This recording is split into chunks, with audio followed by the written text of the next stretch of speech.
O'zbekiston Respublikasi Prezidentining aholi salomatligi va millat genofondini giyohvandlik va narkojinoyatlardan samarali himoya qilish bo'yicha kompleks chora-tadbirlar to'g'risidagi farmoni ijrosini ta'minlash doirasida huquq-tartibot idoralari tomonidan ushbu xavfga qarshi keskin kurash olib borilmoqda. Bu esa albatta xalqimizni, ayniqsa kelajagimiz poydevori bo'lgan yoshlarning nurli istiqboli yo'lida xizmat qilishi shubhasiz. Jumladan, Davlat xavfsizlik xizmati, ichki ishlar va bojxona organlari hamkorligida o'tkazilgan tezkor tadbirda Marg'ilon shahrida yashovchi 1996-yilda tug'ilgan fuqaroning Matiz rusumli avtotransport vositasi tegishli tartibda tekshirildi. Natijada avtomashina salonida 866 gramm gashish moddasi borligi aniqlanib, ashyoviy dalil sifatida olib qo'yildi.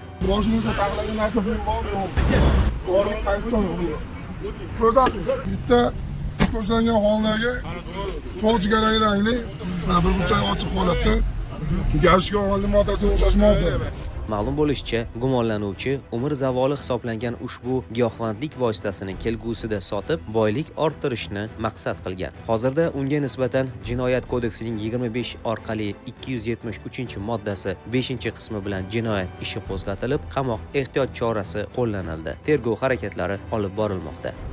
Boshqa holatda esa Farg'ona va Andijon shaharlarida yashovchi fuqarolarga kuchli ta'sir qiluvchi dori vositalarini sotish bilan shug'ullanib kelayotgan shaxslar to'g'risida tezkor ma'lumotlar olinib, Davlat xavfsizlik xizmati, ichki ishlar va bojxona organlari xodimlari hamkorligida Farg'ona shahrida ularni qo'lga olish tadbiri o'tkazildi.